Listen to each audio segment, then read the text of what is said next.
Hey, over the next few minutes, we're going to be catching up with Armando Hindman. He is the Community Outreach Director with NLPOA, serving Fresno County and some other areas as well. Now, Armando, what does NLPOA stand for? NLPOA stands for the National Latino Peace Officers Association. Very good. We're a local chapter in Fresno County. The organization started back in the 70s by a couple of law enforcement officers that thought that law enforcement wasn't doing enough for the Latino community or the Latino officers. Hence then, it has grown nationally to across the United States and parts of Puerto Rico. So our chapter actually does quite a bit more than some of the other chapters nationally. And we've been recognized for that by the main chapter, the president of the National Association. How long have you been involved? My wife and I have both been involved since approximately 2010, so we're going on 12 years. And it's really heartwarming to see what we came into and what it's become. We do a lot of fundraising for the local children and the youth. And we also do scholarships, which I'd like to talk about in the next few minutes. So tell me a little bit about the difference that you have seen in the lives of the young Latinos and Latinos in general here in the Valley, thanks to what you guys do. Well, I always bring up one example that we did during the drought a few years back and the recession that happened, kind of coincided together. The drought affected many farm workers in the rural areas, all of them, because there was nothing to pick, nothing to go out and work on, no farming. So come wintertime, their children of these farm workers or the migrant workers were going to school in our freezing weather in the rural areas. I want to take, for example, the west side of Fresno County, I think it's West Side Elementary School, Cantua Creek Elementary School. We're going to school in flip-flop shorts and T-shirts, and it was between 39 and 40-something degrees. So at our annual dinner dance, which it's coming up again this year, December 18th, we've been collecting coats for children. And one year we collected over 1,000 coats. We've had entities, Pleasant Valley State Prison, the Correctional Officers Association, collected many coats for us and brought them over to our dinner dance. The representatives from these schools have been our guests, and they take the coats with them, and the children are ecstatic because now they're warm. This past, even during COVID, we collected backpacks, and we got a case of masks donated. So when the parents drove up, it was a drive-through. We gave them, no matter if they went to school there or not, we gave them a backpack, and we gave them several masks to use in the fields. We've also given out, when COVID was not around, before COVID hit, at our dinner dance and at our annual golf tournament, we collected enough to give 17 $1,000 scholarships to Fresno County high school seniors from all over the county. As far west as Mendota, far east as Orange Cove, Kingsburg, all the way up to Clovis. So all Fresno County high schools, any graduating senior. And we weren't going with the 4.0s, we were going with the 3.0s and above, because some of these children, some of these students would be a 4.0, but they were working to help support their families. And some of these were the first high school graduating seniors of their family that were going to college. So we put it out there. Unfortunately, sometimes we get a low turnout on applications for the scholarships. We understand that these concerts in high schools are very busy. They have a high caseload of students that they have to, talk with and counsel and give them information. But we try and put it out there as much as we can. Unfortunately, due to COVID, we didn't have the funding this past year, so we gave out 10 $500 scholarships. It was still $5,000, and we're very proud of that. So now with COVID lifting somewhat, we are ramping up for our our Christmas dinner dance on the 18th of December. It's going to be at Fort Washington. You can contact me. The flyer is up. We have a website, FresnoNLPOA.org. It's there. And then also we'll have our golf tournament in May, late May or early June. I'm not sure where yet. We used to use Madera Muni golf course. Great course. Not sure where we're going to go this year. We might stay there. We might go to a different course. But that's where we get our funding for our scholarships. We also give back in the form of back-to-school supplies in August. We can do the backpacks. We also work a lot with the Cal Ripken leagues and soccer leagues here in town. We donated money to two different young men in the Cal Ripken group to go to Cooperstown. Wow. Yeah, and that was, one young man said he would never forget that for as long as he lived, because baseball was his life. So we've contributed quite a bit. It's not for the pat on the back, it's to see the smiles and to give them something that maybe the parents can't afford. And it gives them a different light as far as them seeing officers. Yes, right? it's not the old days like when you and I were growing up and we see a police officer down the street, and, hey, Mr. Officer, Mr. Officer. Now it's all different. I mean, times have changed drastically. The way they view a police officer, any law enforcement officer, it all depends what experiences they've had, what they've heard in the media, what their parents have told them, what they've seen in school. It's not like when we were growing up we had the highest respect. Some of us still do, you know. But we try and put a little smile on them and a little positivity as to what they feel for law enforcement. Yeah, and give them try to give them a different outlook. Yes, because we don't want these young people, men and women, growing up with an outlook that law enforcement is all negative. You know, Fresno PD with the new chief and the old Chief Dyer have done a great job going out to the communities. You know, they've become community-based policing again, community-oriented. You don't have your walking beats, but you got your bike patrols, you got your school resource officers. They're doing as much as they can. My grandson used to go to Edison. He graduated since then, and the officer they have there, she's awesome. They come up to her, they're laughing, giving each other high fives, you know, but yet she's stern. So that's what it's all about. So as we head into the rest of 2021 and 2022, are there any new initiatives that you guys are working on or things you want to look forward to? We're basically looking forward to our same two major fundraisers. And these are the biggest fundraisers? This is the biggest ones where we collect funds, collect the coats in December. We'd like for people to join us. It's $60 a ticket, tables at 10. We have a great group named Chelada. It's a local band that is going to play for us. We have great silent auction prizes. I mean, these ladies are female members, the moms, the wives, the grandmas. They get together and do these fantastic gift baskets. At our golf tournament one year, we had over 100 baskets that they hand put together. They do it themselves. We bring in the gift certificates, the donations, the wine bottles, this and that, and they wrap them up themselves.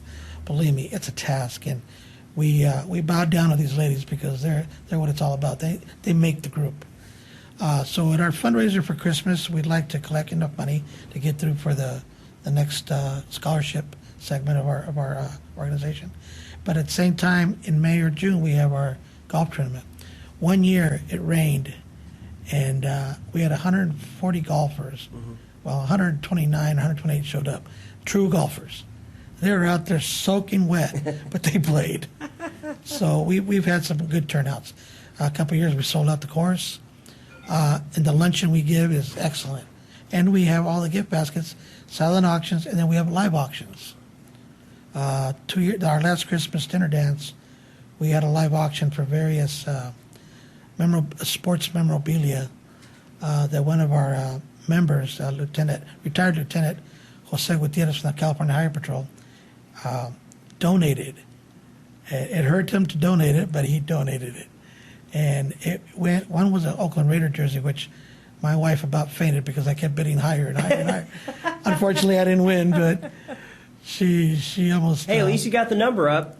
I got the number up, but I was going against one of my own partners. So, but So you guys have a lot of fun too. we do. Yeah. We do have a lot of fun, and we invite our scholarship. To mention one of our sponsors, a couple of our sponsors are like Island Photography, Wells Fargo used to be, Noble Credit Union is a real good one, UOP, University of Phoenix, and let me see here who we got. The Fresno Grizzlies. So every year we invite. Those are some big, heavy hitters. Yes, they are, and unfortunately, due to COVID, we all had to back off. We had to kind of be subdued for a while, and rightly so.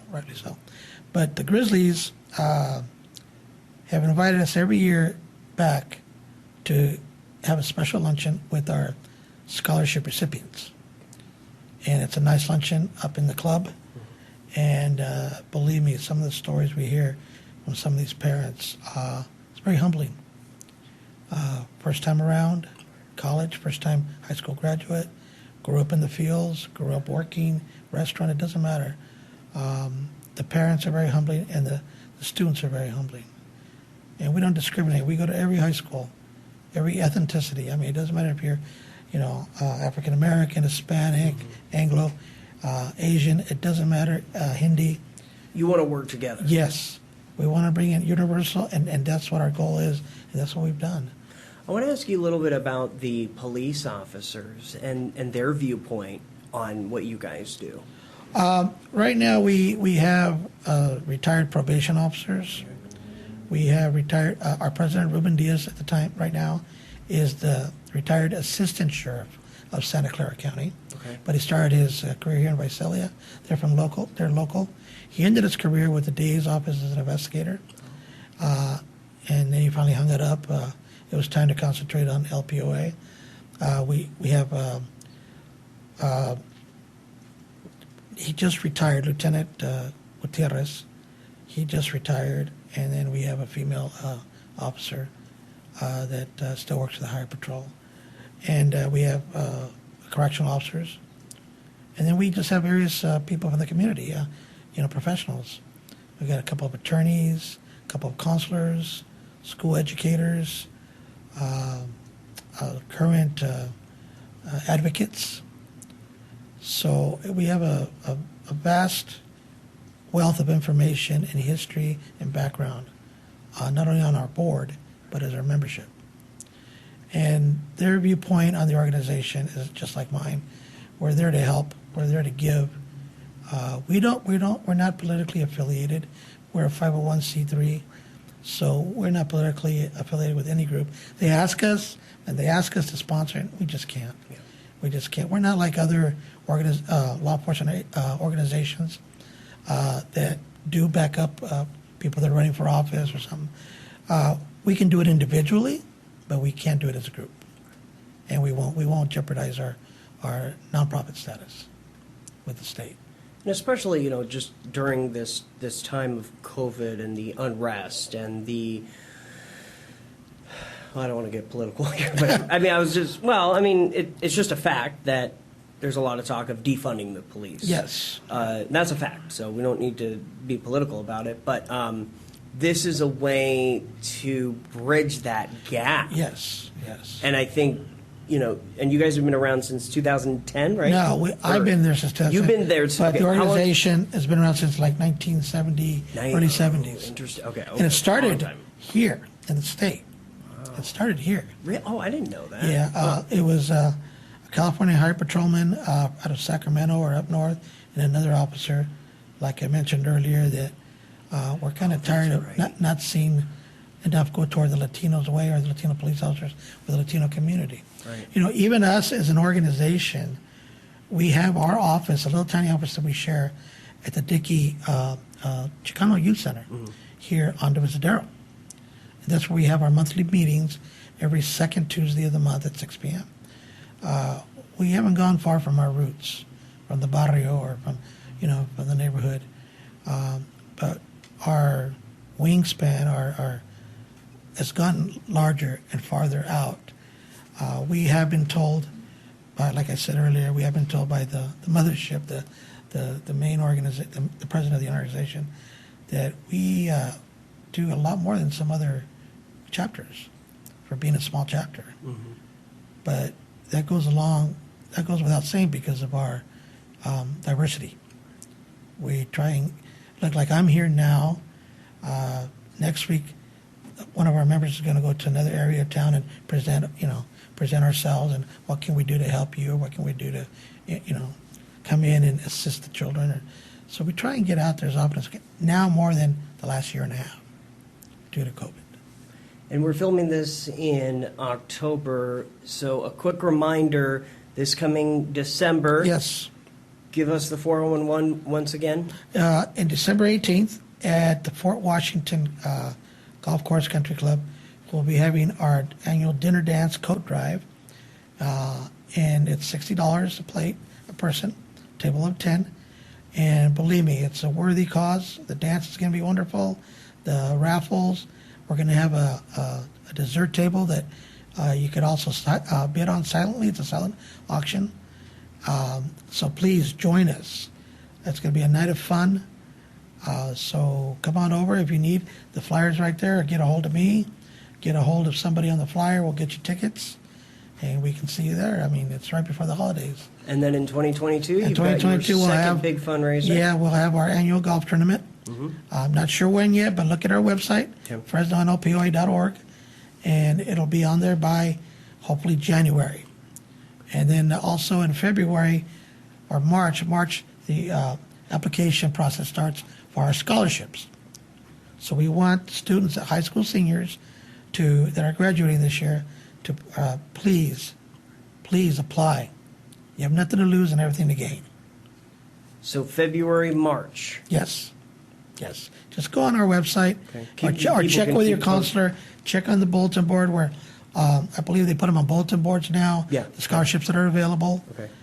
It's so hard to keep on, the counselors one-on-one that what are you going to do? Right. So please look on there, apply. I urge you to apply for the scholarship. I mean, it can. We just got a response back from a young lady. She's getting ready to graduate from Fresno State in criminology, and the little $1,000 we gave her helped her a long way. See? So, and you don't have to go into criminology. You can go to any study you want, as long as you go to school. Right. That scholarship changes lives, period. It does. We had one go to New York, one in Washington, a lot at city, a lot at state, but it helps, and it feels good for them to come back. People can learn more and keep updated on the website. You guys will keep everybody updated on the website. Yes, of course we will. FresnoNLPOA.org, as we mentioned. And Armando, thank you for joining us. You'll have to come back, maybe right before June. That'd be fine. To promote the next event. Yes. So I'd like to come back and promote the scholarships. yes, and then that the too. golf tournament. Right, exactly. You guys are making a big difference. So Thank you so much for having us. thank you. Our pleasure. Thank you. I'm Austin Reed. That's going to do it for us. Thanks for watching Central Valley Talk. As always, if you want to be a guest on Central Valley Talk, connect with us and let's tell your story. Take care.